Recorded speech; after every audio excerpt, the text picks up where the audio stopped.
퇴직금으로 세계 여행 떠난 58세 대기업 임원 1년 만에 주차 관리원 됐습니다. 퇴직을 앞두고 있거나 이미 퇴직을 경험해본 분들은 한 번쯤 이런 상상을 해보셨을 거예요.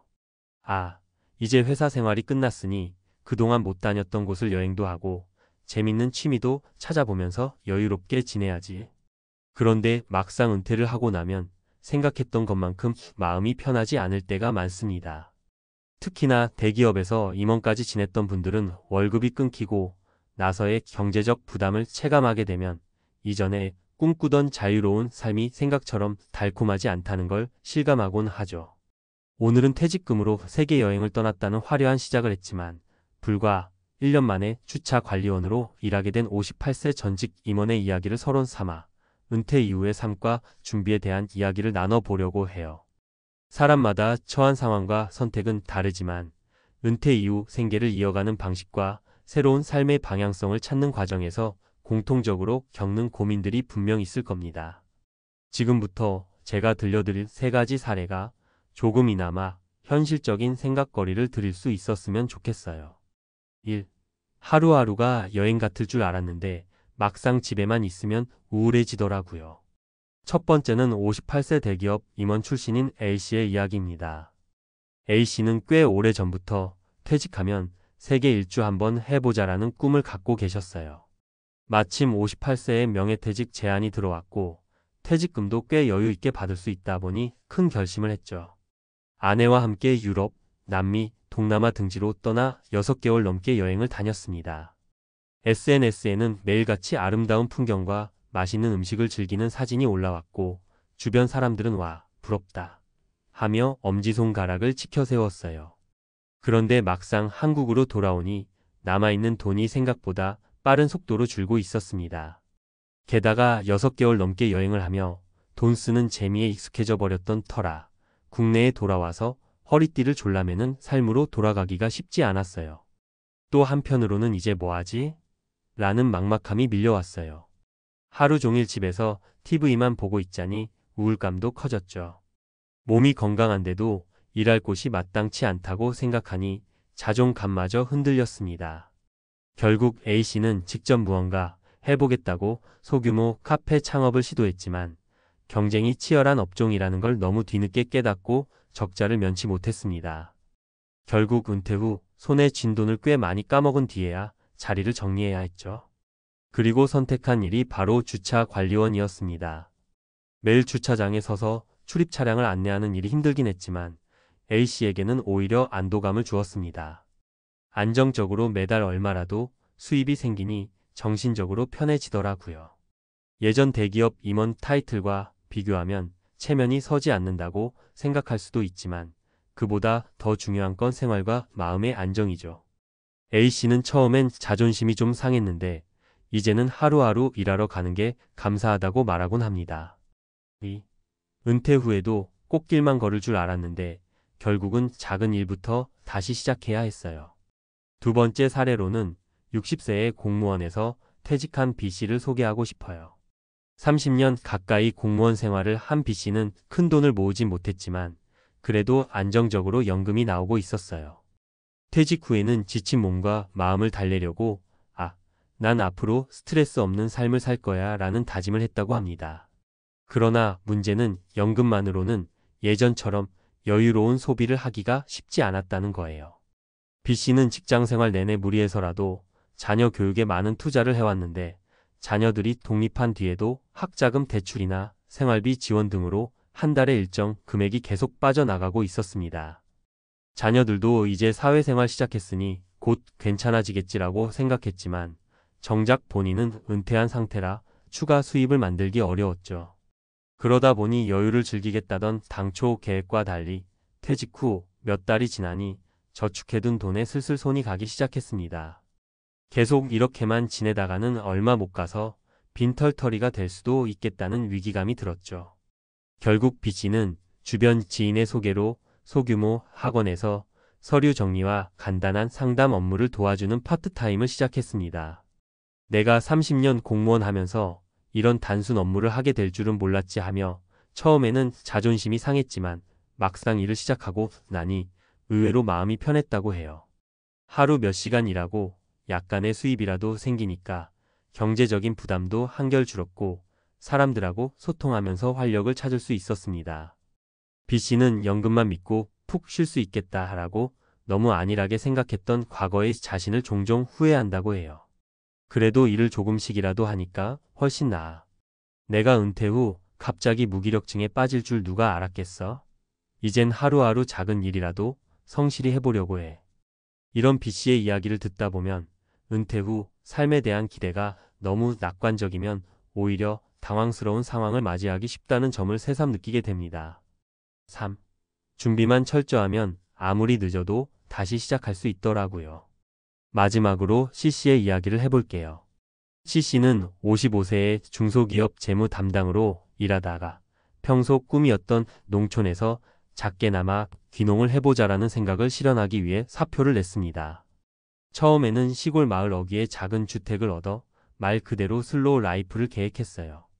사실 C씨의 가장 큰 걱정은 수입이었는데 퇴직 전에 이미 충분한 공부와 준비를 했다고 합니다.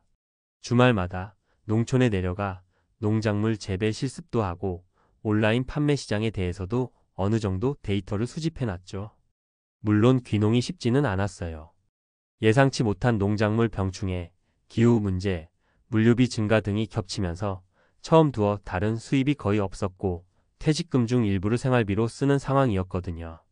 그런데 C씨가 미리 공부해둔 온라인 판매 노하우와 브랜드 스토리 덕분에 점차 매출이 나아졌다고 해요.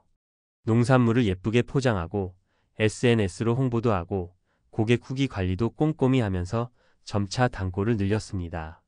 그 결과 은퇴하고 1년 뒤에는 오히려 회사에서 받던 월급 수준만큼 농가 수익을 올릴 수 있게 되었다고 해요. 비록 육체적으로는 예전보다 더 힘들 수도 있지만 본인이 좋아하고 의미 있다고 느끼는 일을 하면서 수입을 창출하니 만족도가 훨씬 높아졌다고 합니다. 물론 매일이 즐거운 건 아니에요. 시장 상황도 늘 바뀌고 농사는 자연의 영향을 많이 받으니까 예상치 못한 변수가 많아요. 그래도 미리 준비를 많이 해둔 덕분에 적어도 당황하지 않을 수 있었고 이젠 평생 직장 없이도 살아갈 자신감이 생겼어요 라고 C씨는 말합니다. 은퇴 이후 무엇을 어떻게 준비해야 할까요? 세 분의 이야기가 각각 결이 다르지만 은퇴 후에 느끼는 심리적, 경제적 부담은 누구나 공감할 만한 부분이 있어요. 한 번에 정해진 큰 돈 퇴직금을 손에 쥐게 되면 마음이 잠시 부풀어 오릅니다. 하지만 그 돈이라는 게 생각보다 금방 소진될 수 있음을 깨닫게 되죠. 여행이나 창업 같은 꿈을 실현하는 데서 오는 기쁨도 잠시 살아가면서 계속 비용이 들어가는 현실 앞에서는 결국 지속 가능한 수입원을 고민하게 됩니다. 예전에는 대기업 임원, 공무원, 회사원이었고 은퇴 전에는 사회적으로 인정받는 직업을 가졌다고 해도 은퇴 후에는 그 타이틀이 주는 배경이 사라집니다. 중요해지는 건 내가 지금 가지고 있는 돈, 앞으로 필요한 돈, 그리고 그 돈을 어떻게 꾸준히 벌거나 불릴 것인가에 대한 현실적인 부분이죠. 그리고 동시에 어떻게 하면 내 삶의 의미를 찾고 자존감을 유지하면서 살아갈 수 있을까 하는 문제이기도 해요. B씨는 직장 생활 내내 무리해서라도 자녀 교육에 많은 투자를 해왔는데 자녀들이 독립한 뒤에도 학자금 대출이나 생활비 지원 등으로 한 달에 일정 금액이 계속 빠져나가고 있었습니다. 자녀들도 이제 사회생활 시작했으니 곧 괜찮아지겠지라고 생각했지만 정작 본인은 은퇴한 상태라 추가 수입을 만들기 어려웠죠. 그러다 보니 여유를 즐기겠다던 당초 계획과 달리 퇴직 후 몇 달이 지나니 저축해둔 돈에 슬슬 손이 가기 시작했습니다. 계속 이렇게만 지내다가는 얼마 못 가서 빈털터리가 될 수도 있겠다는 위기감이 들었죠. 결국 B씨는 주변 지인의 소개로 소규모 학원에서 서류 정리와 간단한 상담 업무를 도와주는 파트타임을 시작했습니다. 내가 30년 공무원 하면서 이런 단순 업무를 하게 될 줄은 몰랐지 하며 처음에는 자존심이 상했지만 막상 일을 시작하고 나니 의외로 마음이 편했다고 해요. 하루 몇 시간 일하고 약간의 수입이라도 생기니까 경제적인 부담도 한결 줄었고 사람들하고 소통하면서 활력을 찾을 수 있었습니다. B씨는 연금만 믿고 푹 쉴 수 있겠다라고 너무 안일하게 생각했던 과거의 자신을 종종 후회한다고 해요. 그래도 일을 조금씩이라도 하니까 훨씬 나아. 내가 은퇴 후 갑자기 무기력증에 빠질 줄 누가 알았겠어? 이젠 하루하루 작은 일이라도 성실히 해보려고 해.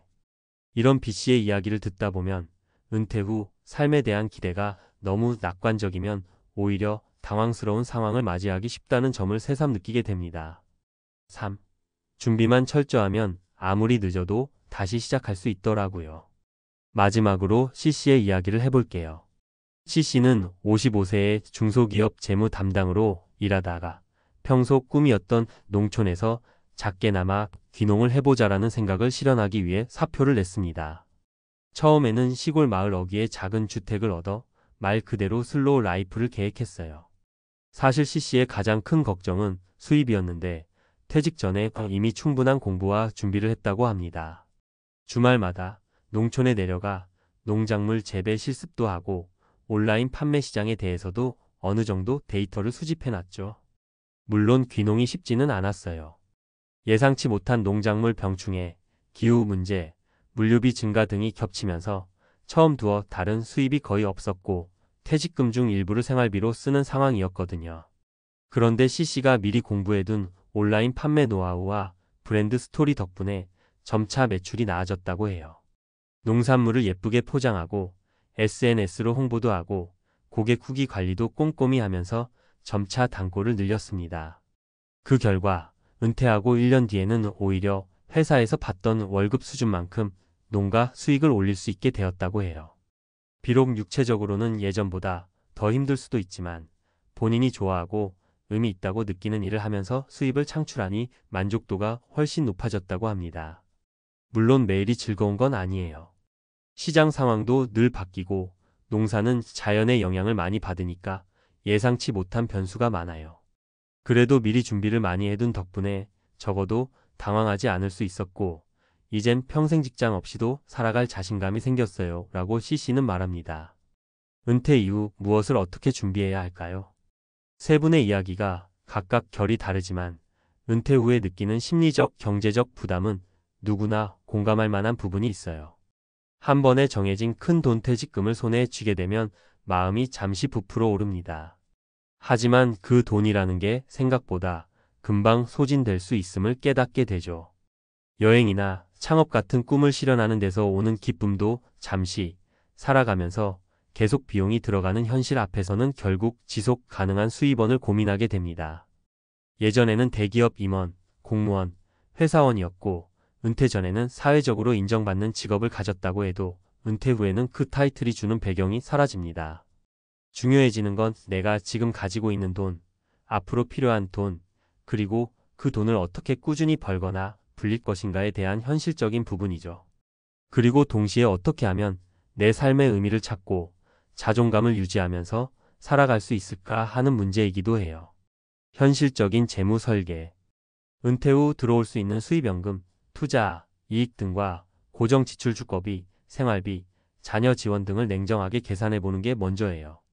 얼마쯤 있으면 되겠지 하는 감각적인 예측보다는 실제 가계부를 만들어서 월별로 기록해 보는 게 좋습니다. 새로운 일자리 탐색.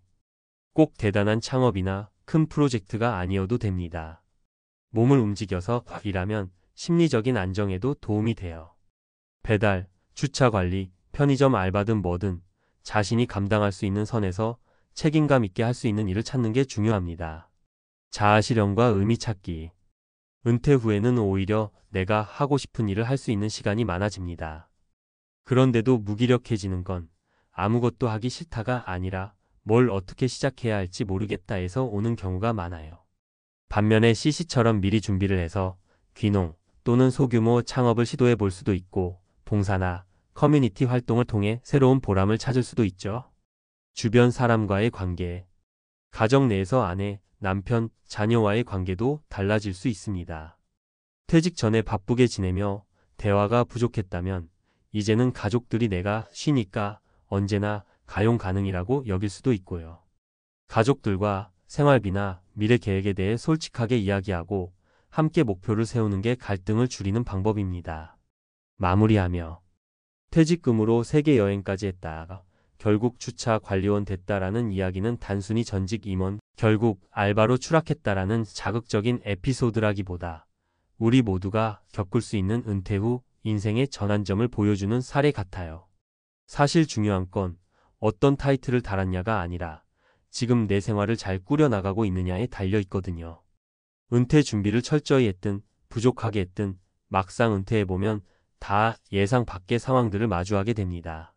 그럴 때일수록 아직 늦지 않았다는 긍정적인 마음을 가지되 현실적인 수입원을 확보하기 위해 노력하고 동시에 새로운 의미와 소속감을 찾아보는 시도가 필요해요. 한번 도전해서 실패했다고 해서 모든 게 끝나는 게 아니라 얼마든지 다시 시작할 수 있으니까요. 오늘 제가 전해드린 세 가지 이야기가 은퇴라는 큰 전환점을 맞이한 분들 혹은 곧 맞이할 분들에게 나도 이렇게 해볼 수 있겠다. 혹은 나도 마음 다잡고 한 번 더 도전해 봐야겠다라는 작은 용기를 드렸으면 좋겠습니다. 퇴직금으로 떠나는 세계 여행처럼 멋지고 화려한 계획도 좋지만 결국 중요한 건 그 이후의 삶이에요. 은퇴 후에 기다리는 인생의 이막이 생각만큼 호락호락하지 않을 수 있지만 그만큼 또 다른 배움과 기회가 열려 있으니 너무 두려워하거나 움츠러들지 않았으면 합니다. 부디 모든 분이 스스로 원하는 삶의 방향을 찾고 그걸 위해 하루하루 작은 노력이라도 이어가시길 바랍니다. 우리에게는 아직 많은 시간이 남아 있으니까요.